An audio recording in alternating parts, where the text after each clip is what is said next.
ញ្ជួយដីនៅកោះស៊ូម៉ាត្រាប្រទេសឥណ្ឌូនេស៊ីបំផ្លាញផ្ទះអស់ជាង140ខ្នង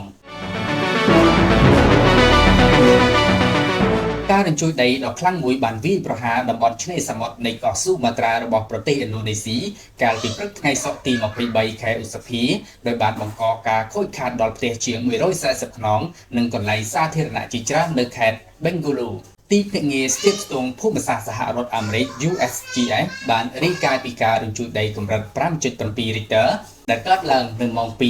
2:52 នាទីព្រឹកម៉ោងក្នុងស្រុកនៅជម្រៅ68គីឡូម៉ែត្រពីឆ្នេរសមុទ្រចំណែកឯទីភ្នាក់ងារអូតូនិយមអាកាសធាតុនិងភូកុម្ពសាស្ត្ររបស់ប្រទេសឥណ្ឌូនេស៊ី BMKG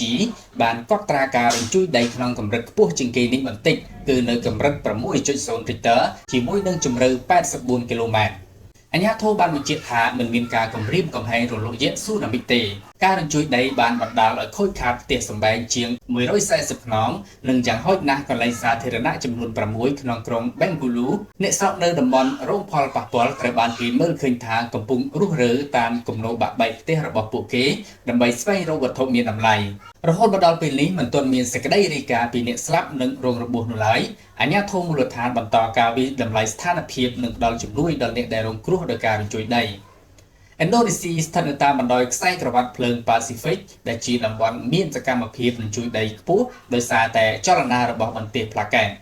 ប្រទេសអាស៊ីនេះតែងតែជួបប្រទះការរញ្ជួយដីនិងការផ្ទុះភ្នំភ្លើងទាមទារការត្រៀមខ្លួនជាបន្តនិងកិច្ចខិតខំប្រឹងប្រែងទប់ស្កាត់ជានិច្ចកាលពីខែមករាឆ្នាំ